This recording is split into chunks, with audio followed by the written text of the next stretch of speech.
Good morning. This is your wake-up call.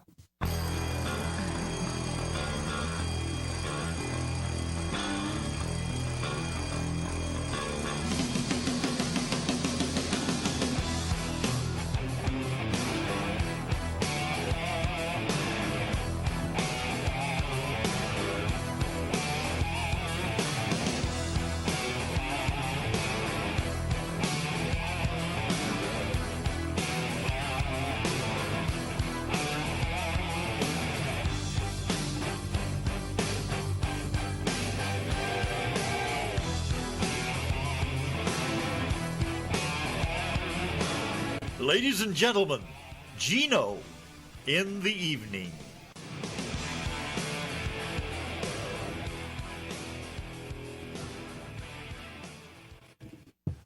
Hello there, everybody, and welcome to this new exciting edition of Geno in the Evening. My name is Geno Cuddy, and tonight we're doing something a little bit special. We're going to be celebrating the Marx Brothers. That would be Groucho, Chico, Harpo, Zeppo, and Gummo. Most people don't know about Gummo Marx because he was never in the movies. This isn't going to be like a biography of the Marx Brothers or like a documentary or anything. This is going to be simply me telling you guys about how I remember the Marxes and how they came into my life and basically commemorating the love of one of the greatest comedy teams of all time. This also coincides with the 126th birthday of Groucho Marx. Groucho was born October 2nd, 1890, to Sam and Minnie Marx. Now, let me tell you something about Minnie Marx. Minnie Marx was a classical stage mom. She pushed all of her sons into performing, and from what I hear, she was actually quite brutal at it too. She would bleach their hair. She would try to make them look less Jewish because at that time, in the early 1900s, Jewish people weren't as widely accepted as they are now. I'm also going to be showing you some movie trailers, some vintage movie trailers for some of their films. These are going to be trailers for the films of them as a team, and some of Groucho's solo works later on, culminating with the 1968 film Skidoo. And I'm going to be talking a bit about Groucho's solo career as well.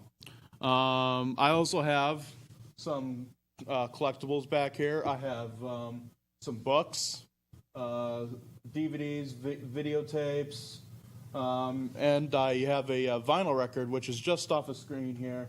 Let me just put that out there, which I'll be discussing.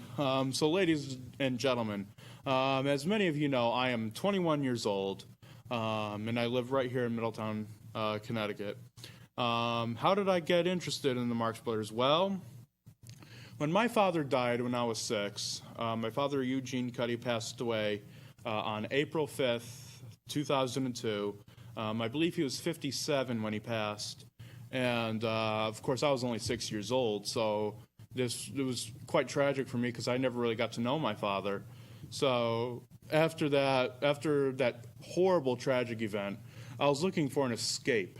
I wanted something to cheer me up. And my mother, I have to give props to my mother, Cheryl Cuddy. She's a wonderful woman, and she's a beautiful mother, and I can't say enough about her. She's pretty much the light of my life right now, and I would not trade her up for anything. And by the way, ladies and gentlemen, my mom's birthday is coming up, October 6th, pardon me, and we're going to be celebrating that. So, big happy birthday to my mom. Happy early birthday. But anyway, back on the topic. How did I get interested in the Marxes? Well, my mother gave me a book, and I have 2 copies of it now. The book was entitled Why a Duck, which was a book of verbal and visual gems from the Marx Brothers films. Here's the front of it with beautiful artwork by, I think his name was, I'd like to say it's Al Hirschfeld. He was a very famous caricaturist back in the day. So there's the front of it. And I remember as a kid, I always used to try and draw that artwork as close to Mr. Hirschfeld's as I could. And here's the back of it with just an example of what you would see in the book. So in this book, let me just show you an example frame from it. This was the book, ladies and gentlemen, and I actually, funny enough, I have my original copy right here. It's in horrible condition, as you can see. Taped, stapled, it's been well thumbed, it's been well used. I'm telling you, this book has been through a war. But this is the book. This right here is what got me on my start to loving not only the Marx Brothers, and not only classic comedy, but classic cinema as well. So this book, ladies and gentlemen, this book that I'm holding right here in my hand, made me the man I am today. And I'm very proud of that. Proud to still have this in my collection. But let me show it to you from this copy. I was enamored by all of this. Let me show you this part from A Night at the Opera, for instance. This is what you would expect. These are the frame blow-ups. You would see, like, he would cut out a picture of Groucho, and then you would see, like, dialogue from the scenes and everything else. Very, very well done. This book was by a fellow by the name of Richard J. Enoble. Now, Mr. Enoble was famous for his classic comedy books. He did a book on W.C. Fields entitled Drat, which was in the same line as this, frame blow-ups and what have you. He also did an annex to this book entitled Hooray for Captain Spaulding, which was basically frame blow-ups and dialogue from their film Animal Crackers. Now, the thing is, the reason why Animal Crackers wasn't included in this volume, Wyatt Duck, was because it was still, at the time that this book was published, there were still a lot of rights issues with Animal Crackers. Universal bought all of the Paramount films that the Marx Brothers made, all the films that the brothers made at Paramount Pictures. So for a while, Animal Crackers, you couldn't see it anywhere. It was sort of like an underground thing that you had to get bootlegs of until like the 70s, when a gentleman by the name of Steve Stollier, who was Groucho's secretary at the time, said, "Hey, people need to see this film, and Groucho needs to see people actually enjoying these films before he passes on." So the film was re-released theatrically by Universal, I believe in 1974, and people just loved it. People were lined up for days waiting to see this film. And Groucho, was there at the premiere, and everybody was like clamoring over him. And now imagine, Groucho's like 83 years old, and this movie is like well over 50 years old at this point. And people are like clamoring over it. People are like, "Oh my God, this thing is the best ever." And these are like teenagers saying this.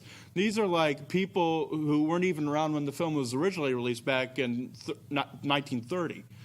And people are loving this. People are like, "Oh my God, this guy's a god. I can't believe I'm in the same room with him. I can't believe he just walked by." And so this film had a gala premiere, and then shortly thereafter it played on CBS. And so that's why it wasn't included in this book, is because it was entangled in copyrights. So that was the start of my love affair with the Marx Brothers. And not only was Wyatt Duck the first book I've ever had on classic cinema, it's interesting. The Marx Brothers and me, there was a lot of firsts, because my first vinyl record was An Evening with Groucho, which is the 2 LP set put out by, I believe, A&M Records. A&M Records back in 1972 of Groucho's Carnegie Hall shows. Groucho, later in life, at the pressure of his then companion, Aaron Fleming, came out of retirement, and he started making public appearances. He would do like concert shows in his brother Zeppo said that Groucho really shouldn't have been performing at this time. He really should have just, been, enjoying the fruits of his labors and enjoying the rest of his life and not demolishing the image that he spent so many years to create. But Erin Fleming, I do have to say, was an abusive woman. She would beat the living hell out of Groucho. She would scream at Groucho, and she would throw fits of anger. She would throw things. She would drug Groucho. It was not a pleasant time for Groucho in his twilight years when he was an elderly man. It was not pleasant at all. And he would wind up curling up in a corner and crying, because it was like, I love this woman, but I just can't handle what she's doing to me. Very, very sad. And what was also very sad is how all three of Groucho's wives were driven to alcohol. All of Groucho's marriages ended in divorce due to alcoholism. Now, whether it was Groucho that drove them to that, or whether they were just alcoholics in general, and he just happened to marry three of them, I don't know. Perhaps if you call in, you could let me know further. And again, if you would like to call in, our number is 860-613-3031. Again, that number is 860-613-3031. Again, that number is 860-613-3031. And I have to send a shout out to the man who gave me this album, a fellow by the name of Christopher Briggs. He was an English teacher at Middletown High School, and he knew how much I loved the Marx Brothers in high school, and so he saw this and he picked this up for me. And I want to say, if he's watching this or if he's going to see this later, I want to tell him I thank you from the bottom of my heart that you gave this to me, because I listen to it practically almost at least once a year. And I absolutely love it. It was like the last vestige we had left of Groucho before he really started to lose his faculties. So the Marx Brothers' first film was a film entitled Humorisk that was made in 1921. Sadly, no film prints are known to survive of that. That was a silent effort. And reportedly, Groucho was so upset by it that he bought every print he could and he destroyed it. Now, that might be an urban legend, although I've never heard that story disputed. Or maybe it was just a vault fire, because these films were printed on flammable material at the time, so perhaps it could have been a vault fire of some sort. But after that, the Marx Brothers were originally went on stage as singers. They were originally going to be a musical act. But gradually, comedy started to take center stage because their uncle, the Marx Brothers' uncle, was Al Sheen. The real name was Schoenberg. But Al Sheen was part of the very famous comedy team of Gallagher and Sheen. And Gallagher and Sheen, for those of you who don't know, were a classic vaudevillian team back in the day. They had a song, Oh, Mr. Gallagher, oh, Mr. Gallagher. Oh, isn't this a beautiful day, Mr. Sheen? So they basically, were a musical comedy act. And so Al Sheen wound up writing a lot of the early material. They started out in shows like Fun in High School. They started out as the Three Nightingales, and they went to the Four Nightingales, I believe. I may be getting that out of order. I'm just going from basic memory at this point. And then, they wound up doing shows called Fun in High School, that is Hiskule, in which Groucho played the teacher and the other brothers were students. Then they did a show, I guess it was sort of like a sequel to that, called Mr. Green's Reception, which was very successful. Then they did a play called Home Again. And then they really broke into Broadway with a show called Alsatias.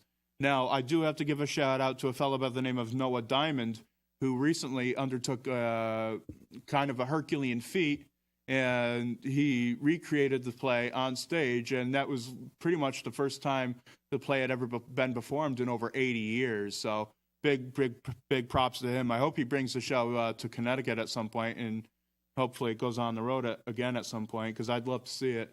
The only footage that you could see of the brothers themselves performing that is actually in a film called The House That Shadows Built, which was a 1931 film that the brothers made for Paramount, in which they were promoting their film Monkey Business.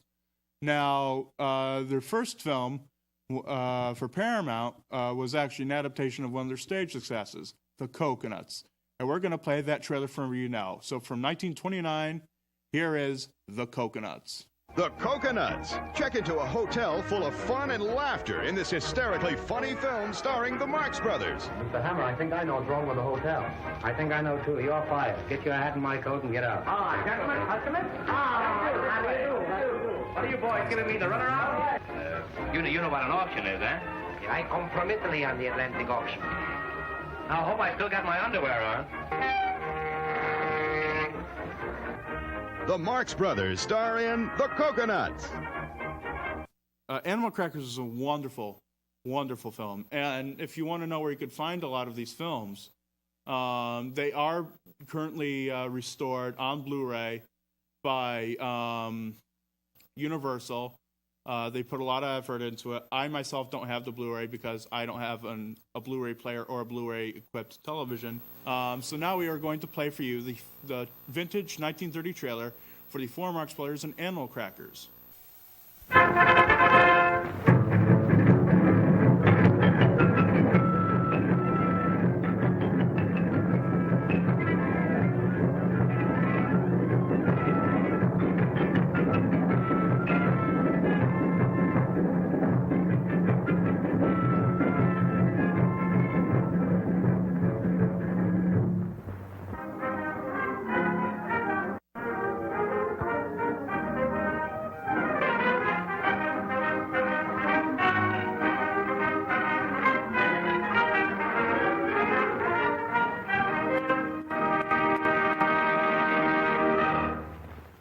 I'll play now one of my own compositions by Victor Herbert.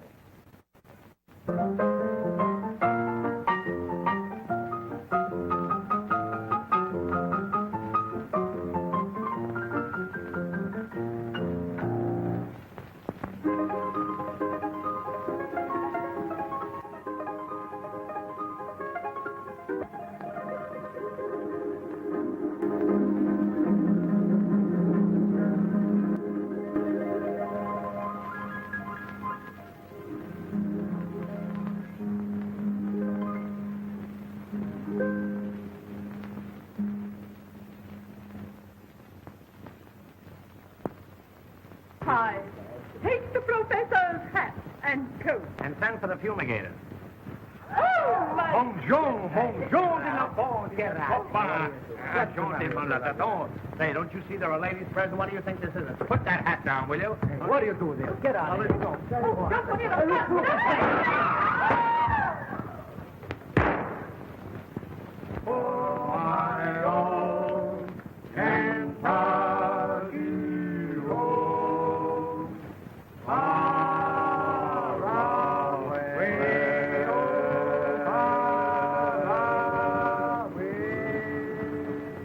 This program is coming to you from the House of David.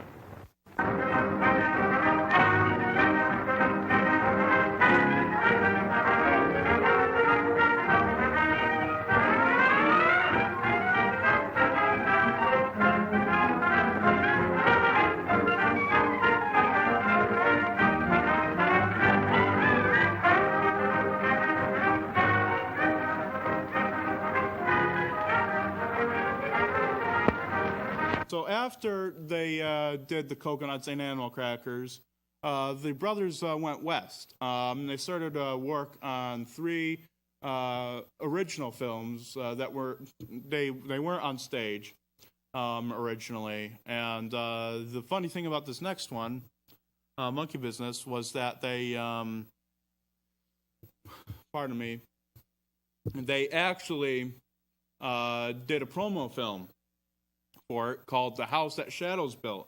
And they have like about a good 15-minute segment in that film in which they basically redo a scene in their earlier stage success, I'll Say She Is, in which they all come in and they're trying to pitch this play. and they just changed it a little bit. But Monkey Business is a very wonderful film. I think it's one of their more underrated films because when I first saw that film, I thought I actually consider the next two of their films to be possibly their best films. I consider Monkey Business and Horse Feathers later on to be two of their best films that they've ever made. I don't think anything has ever eclipsed that. I mean, people want to clamor over Duck Soup. Yes, Duck Soup is a wonderful film, but I don't think it should be the film that they're best remembered for. I think Monkey Business and Horse Feathers have a lot to offer. Besides, Duck Soup was directed by Leo McCarey, who more or less was known for his work with Laurel and Hardy. But that's not to take anything away from Duck Soup. It is a wonderful film, and I heavily enjoy it. It's just I don't think that should be the one film that people go to whenever anybody brings up the Marx Brothers. I don't think there's any one definitive. If there is to be any definitive Marx Brothers film, it should be Animal Crackers, actually, because it has a lot of stuff in it that nobody else did. I mean, Groucho being Captain Spaulding, with Chico playing Ravelli, and with Harpo playing the Professor.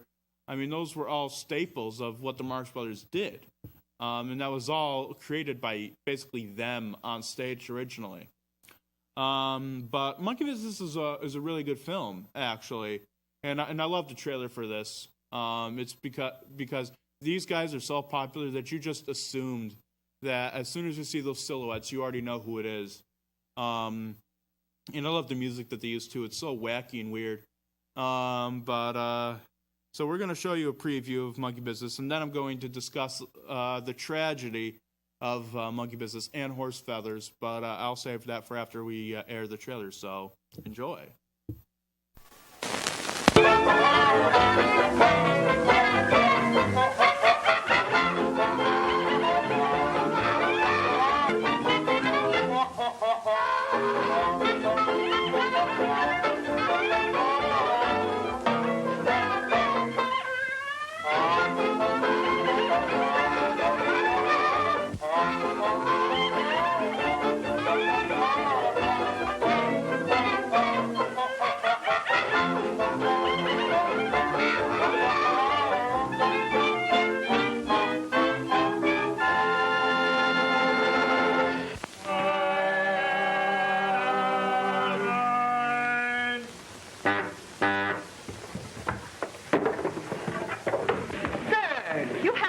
Of me. Not yet I haven't, but wait till I get you outside. Oh, Emily. Careful, Henry. Someone may see you. Oh, I've been careful too long. Well, now that you brought that up, just how long have you been careful?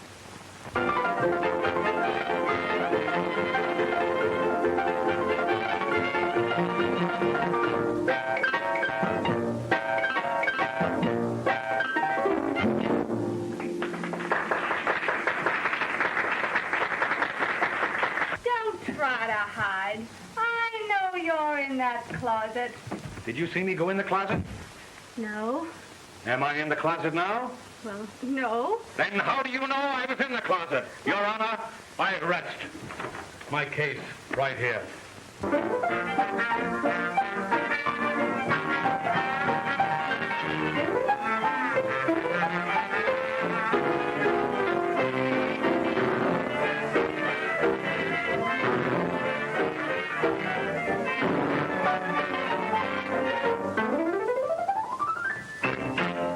Are you the floor walker here? What? I want to register a complaint. Why, what's the matter? Matter enough. Do you know who sneaked into my stateroom at 3 o'clock this morning? Who did that? Nobody. And that's my complaint.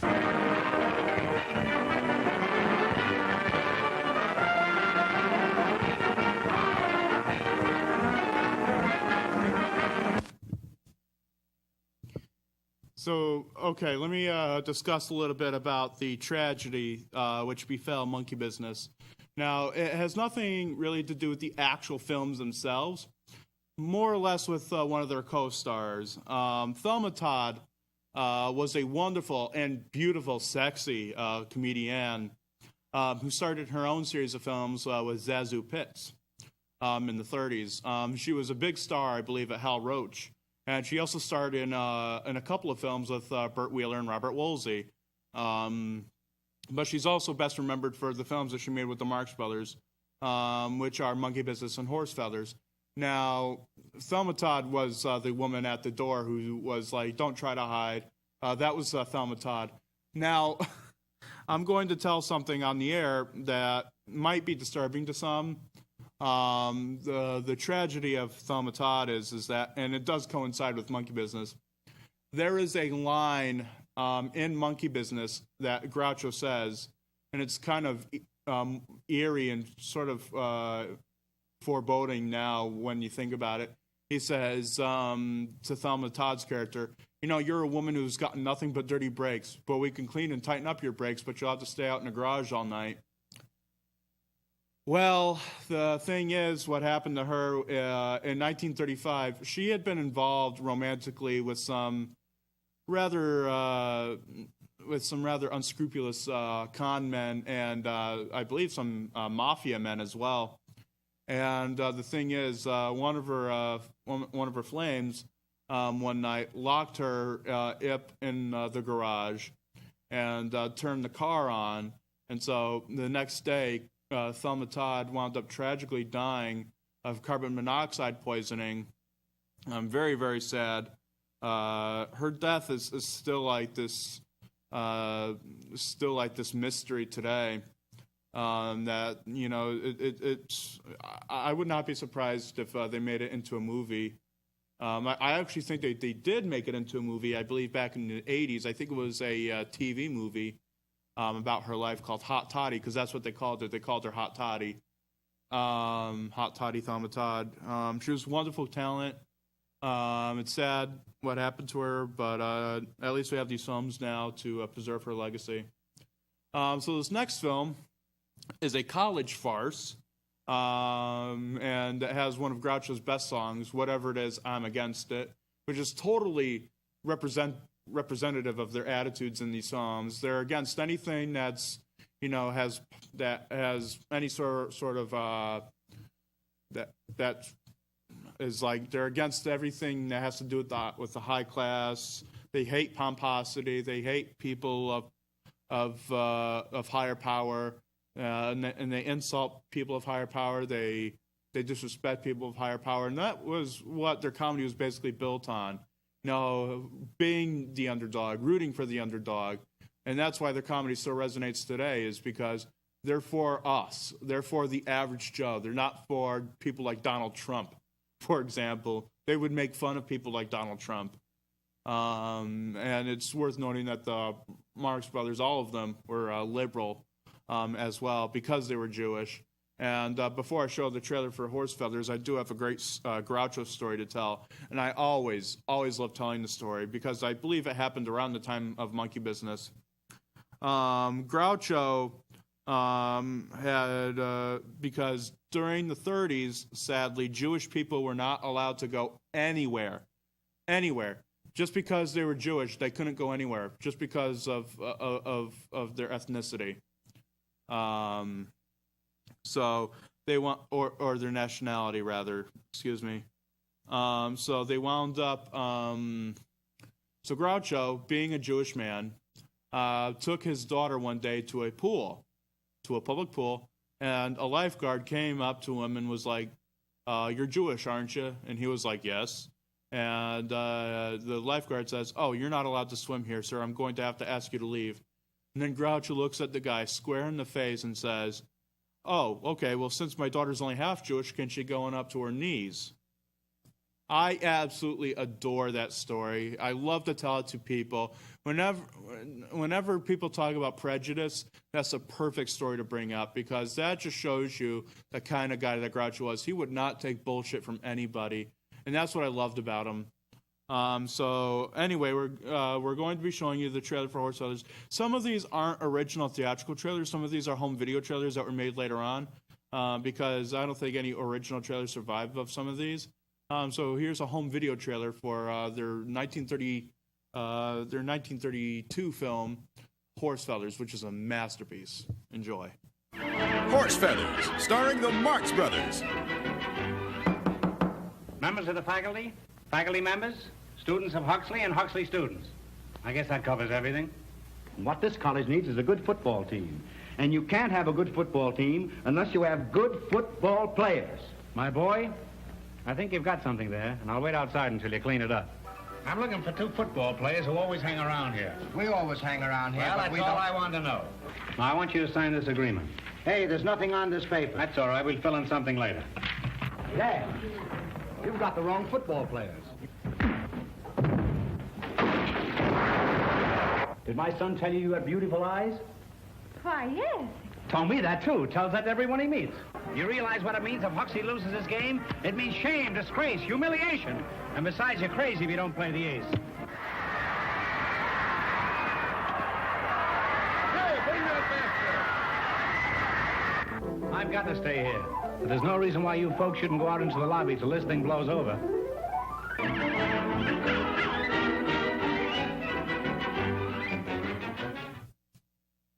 Thank you, thank you. They're doing such a great job out there in the control room. I do have to give Kane and Russell and Carol their props. They're doing a wonderful job out there. I want to say thank you to the bottom of my heart, you guys. You're doing a great job. Now, after Horse Feathers, the Marx Brothers actually became really, really successful. And they actually, at that time, were invited by Sid Grauman, who ran the famous Grauman's Chinese Theater, which is now known as just Mann's Chinese Theater. And they were asked to imprint themselves, their handprints, into cement. And so they're now immortalized in cement at Grauman's Chinese Theater. So you can go there today, and you can see their signatures, you can see their handprints, you can see everything. What was funny is there's a Paramount Pictures cartoon that was made in the late 50s, entitled, I believe, was The Golden State. And it actually includes a very hilarious gag involving Harpo's feet coming out of the cement and chasing a beautiful girl. Very wonderful surrealist gag that Paramount was famous for. And speaking of surrealism, there's a lot of surrealism to be found within their early Paramount films, especially this next one. Now, this film has gone down in history as one of the greatest comedies ever made, and I have to tell you I agree. While I did say before that it should not be the film that they were remembered for, I do have to say that it is one of the finest comedies ever made, and that is 1933's Duck Soup, which, unfortunately, I do have to tell you, was not a success when it came out. It was actually a box office bomb. It failed miserably. And it is this film that got the brothers ousted from Paramount Pictures. This is what lost them their contract. And it was at this point as well that young Zeppo Marx left the act. He had gotten tired of acting, and he wound up leaving to become a theatrical agent. And what most people don't know is that Zeppo Marx, aside from being an actor and a theatrical agent, is also an inventor. He invented, I believe he invented something for your heart. To get your heart pumping again. So whenever you're in a hospital and you have heart trouble, you could thank Zeppo Marx for keeping your heart pumping. So yeah, Zeppo Marx was also a pioneer and an inventor, ladies and gentlemen. Now, I could be wrong on that. I could be attributing that invention to somebody else, and I'm sure people out there will correct me. But he was an inventor. He was a wonderful man. And he's also most famous now for being the first husband of a woman who eventually became Barbara Sinatra. Yeah, Zeppo's second wife actually later went on to become the wife of Frank Sinatra. And then they wound up birthing Nancy Sinatra, and the rest is history from there. But from 1933, one of the greatest comedies ever made, Duck Soup.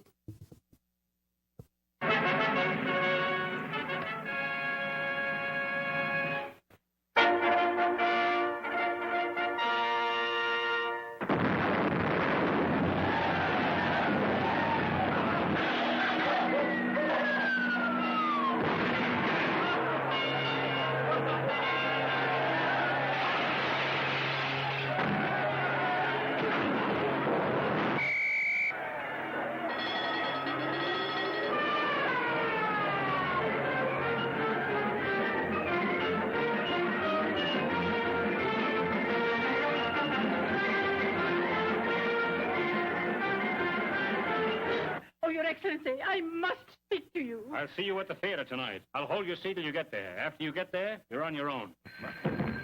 Hello? Hello, yes? No, he's not in yet. All right, well, goodbye. That was for you again. I wonder whatever became of me. I should have been back here a long time ago. They got gone, we got gone, all got children got gone.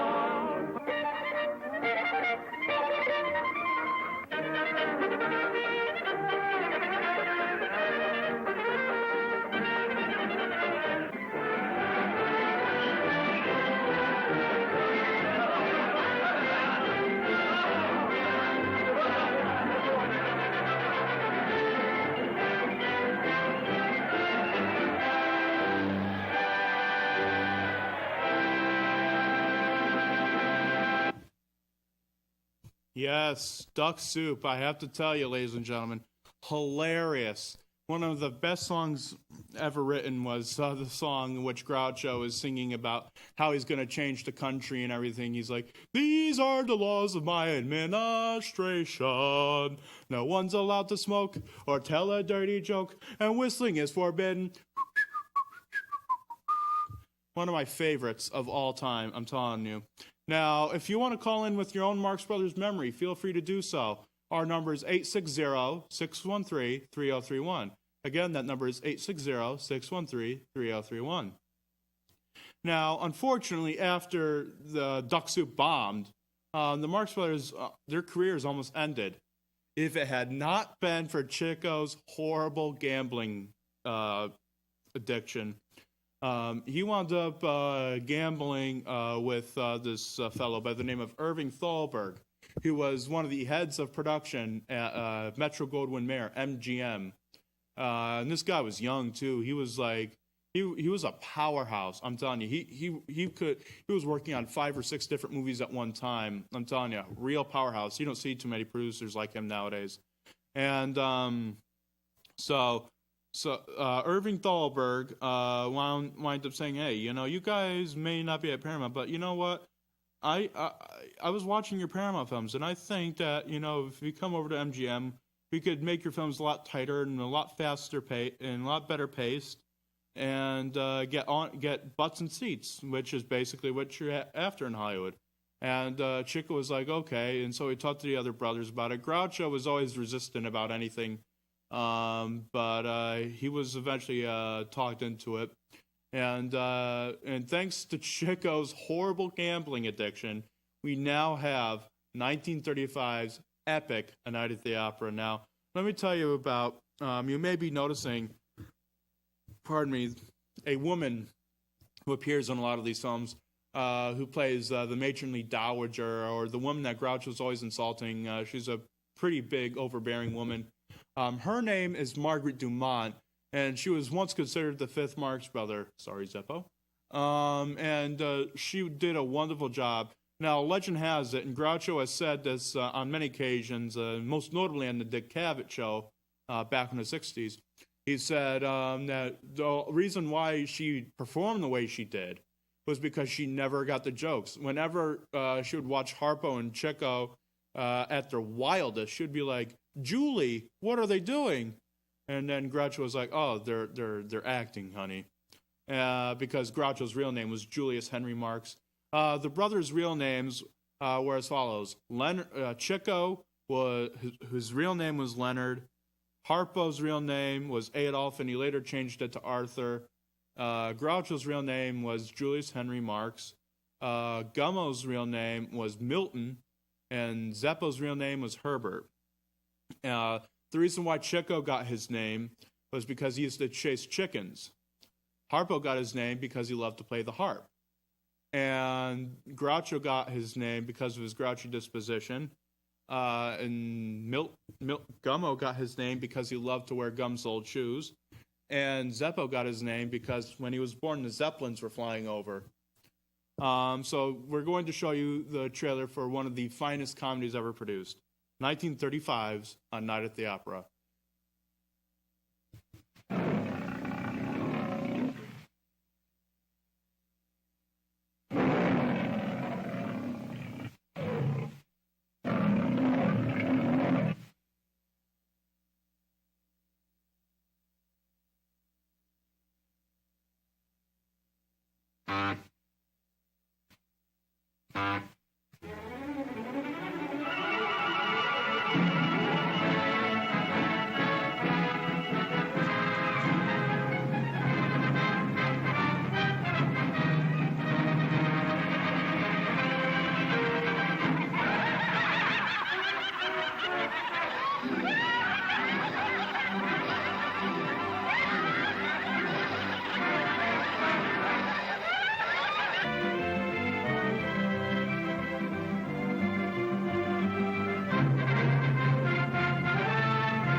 Right here since 7 o'clock. Yes, with your back to me. When I invite a woman to dinner, I expect her to look at my face.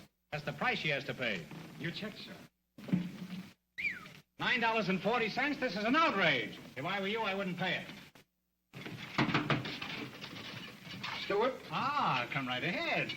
Hey, Stewart. Marco, the food! Been waiting all afternoon for you, Comes to the Stewart. food. Come on.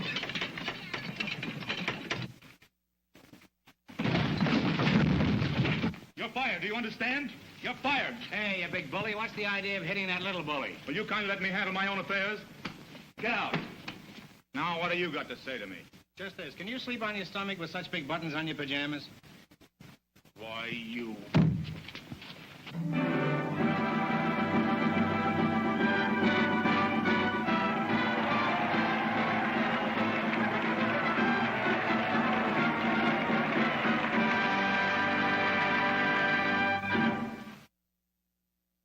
Now, most of you may have seen the name Kitty Carlisle in there.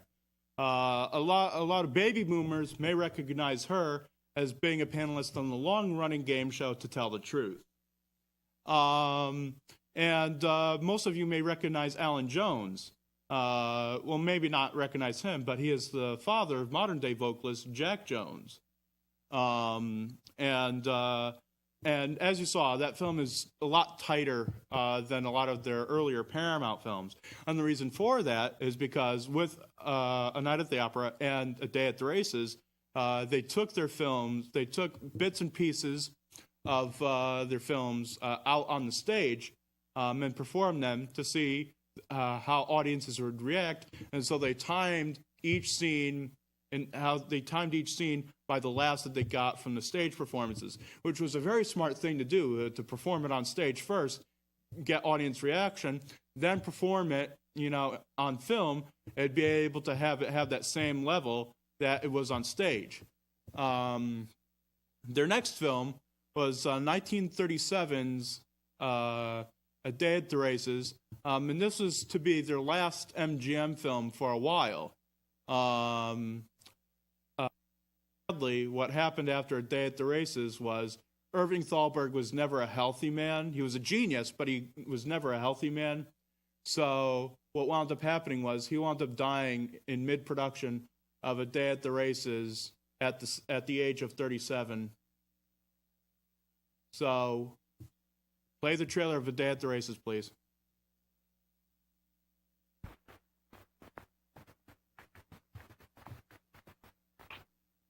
Ladies and gentlemen, your attention, please.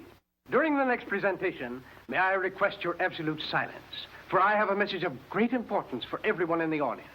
Now remember, please, absolute quiet.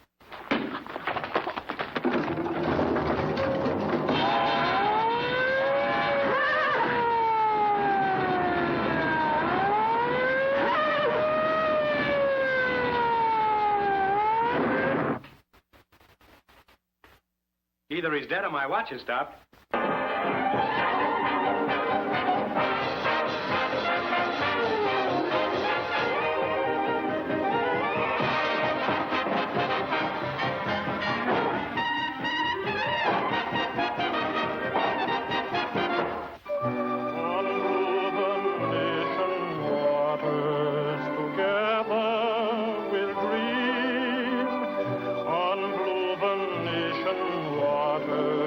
How long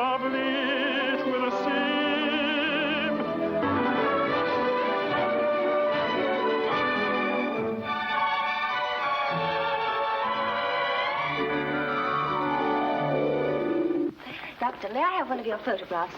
Why, I haven't one. I can let you have my footprints, but they're upstairs in my socks.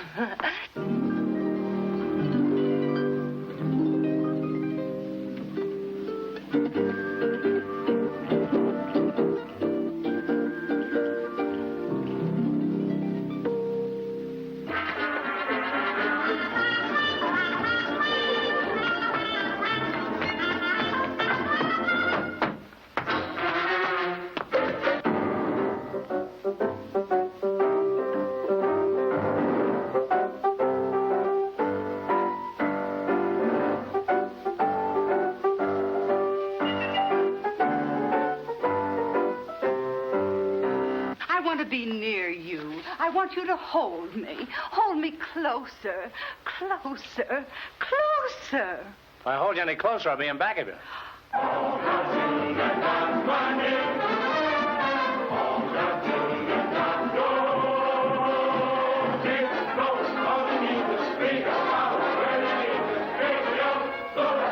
I got a message from the man on the moon for you. Just you. On a blue nation of waters, together, hidey, hidey, hidey.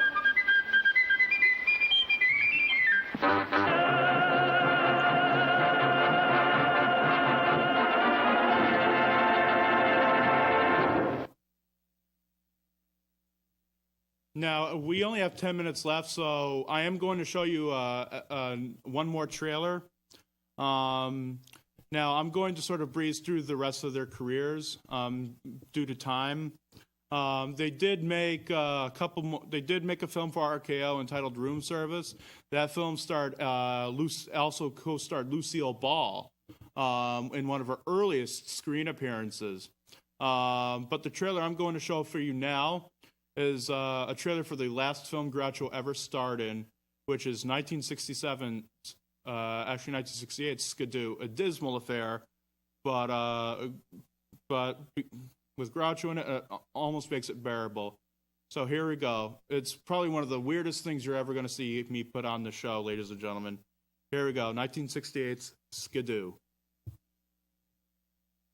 Funny movie the other night. It is the gassiest, grooviest, swingingest, trippiest movie you've ever seen. It's Otto Preminger's Psychedelic Trip. The Living End. It's a movie that kids will like. A while laughing. They turn on the older generation, get them high. Can you imagine Groucho Marx being God? Skidoo, skidoo. The only thing that matters is with who you do. Skidoo, skidoo. The only thing that matters is with who. Skidoo, I doodly-oo-doo. I do believe it really is the thing to do. Skidoo, skidoo. Between the 1 and 3, there is a 2. I think this movie is going to turn on the country. Jackie Gleason was Tony Banks, Carol Channing Flo. It's not odorless, colorless, and tasteless. As a matter of fact, it's Technicolor. Frankie Avalon and Jeep, Fred Clark, a tower guard. I laugh my head off. So if you see a man walking around without his head, that's me. Michael Constantine Leach, Frank Gorshin, the man. The wildest trip anybody can ever take. John Philip Lawstash, Peter Lawford, the senator. Peter Lawford, a real swinger. Burgess Meredith, the warden. Far out. George Raft, the skipper. Cesar Romero was head chief. Every young person in the country should turn on Mom and Dad by taking to this movie. Mickey Rooney, Blue Chips Packard. It's a gas. Groucho Marx played God in the Otto Preminger film Skadoodly-doo-doo-doo. Oh, and please, keep off the grass. And introducing Austin Pendleton as Fred, Alexandra Hay as Darlene, and Luna as God's mistress. Well, you know what I mean. Anybody that don't like that, Daddy, don't like chicken on Sunday. It'll make you love better. It'll make you feel better. And it's even legal. Man wasn't meant to fly. He wasn't meant to go up in the sky. A man wasn't meant for such things. If God wanted man to fly, we'd have wings.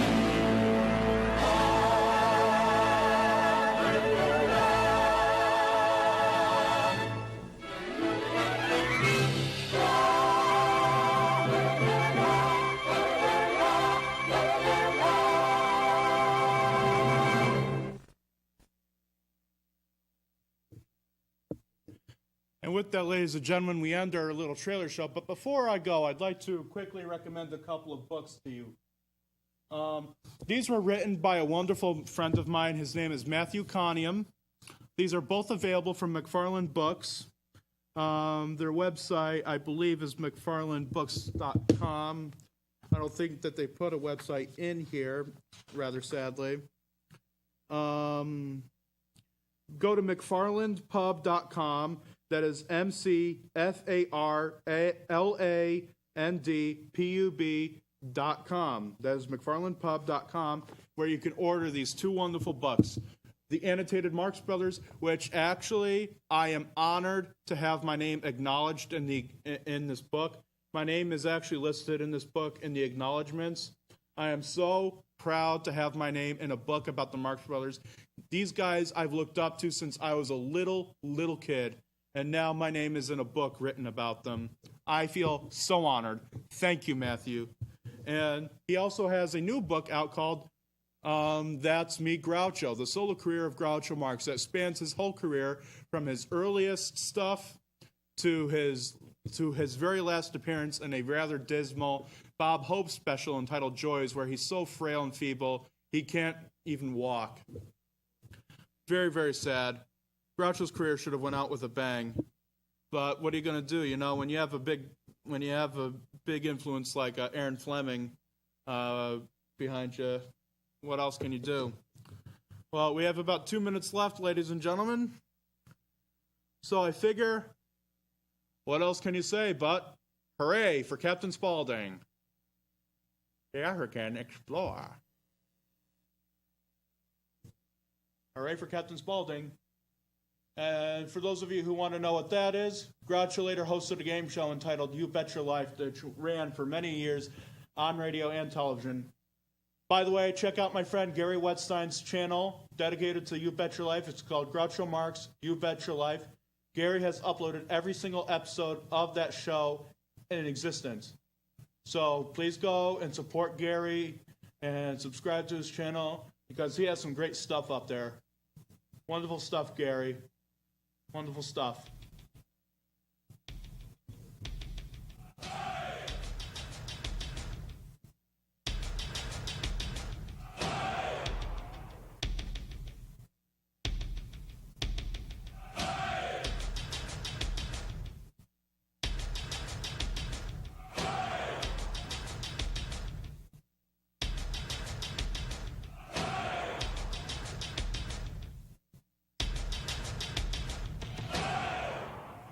Good morning.